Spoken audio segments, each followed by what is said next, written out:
রাজ্যসভার সাংসদ রাজীব ভট্টাচার্য তার এমপি লিডস ফান্ড থেকে কদমতলা ব্লকের পাইওনিয়ার ইউথ ক্লাবকে একটি অ্যাম্বুলেন্স প্রদান করেন। কদমতলা ব্লকের প্রত্যন্ত এলাকায় রোগীকে পরিষেবা দিতে সাংসদের এই উদ্যোগকে সাধুবাদ জানিয়েছেন অনেকেই। সোমবার পাইওনিয়ার ইউথ ক্লাব প্রাঙ্গণে এক অনুষ্ঠানের মধ্য দিয়ে সাংসদ ভট্টাচার্য 24/7 এই অ্যাম্বুলেন্স পরিষেবা পতাকা উড়িয়ে এর শুভারম্ভ করেন। সাংসদ রাজীব ভট্টাচার্য ছাড়া উপস্থিত ছিলেন বিধায়ক যাদব লালনাথ, জেলা বিজেপির সভাপতি কাজল দাস, ব্লক চেয়ারম্যান মিহির নাথ প্রমুখ। পালক আপনাদের সংযুক্ত হচ্ছে, তো সবার এখানে তারা বক্তব্য রেখেছেন। বক্তব্যের মাধ্যমে আমাকে সংবর্ধনা দিচ্ছেন,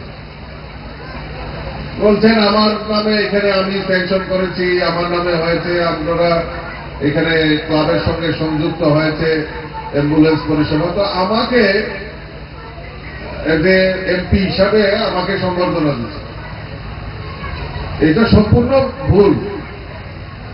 এই সংবর্ধনা আমি মনে করি আপনারা যারা এখানে বসে রয়েছেন, এই আপনাদেরকে সংবর্ধনা দেওয়া উচিত, কারণ এটা আমার ব্যক্তিগত সম্পত্তি নয়, আপনাদেরই সম্পত্তি। আপনাদেরই যে অর্থ, সেই অর্থের কল্যাণেই এমপিএলএড এর ফান্ড থেকে এটা দেওয়া হয়েছে।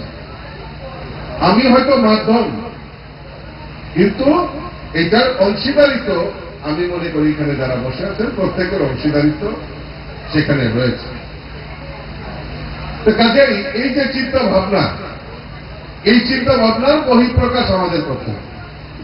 আমার কাছে যখন মাননীয় এম কে নাথ মহোদয় উনি এখানে ওনার জন্মস্থান, উনি আমাকে বললেন যে এরকম আমি একটা অ্যাম্বুলেন্স ওনারা দাবি করেছেন, আর তৎক্ষণাৎ আমার মনে হয়েছে যে না, এটা করা অবশ্যই দরকার।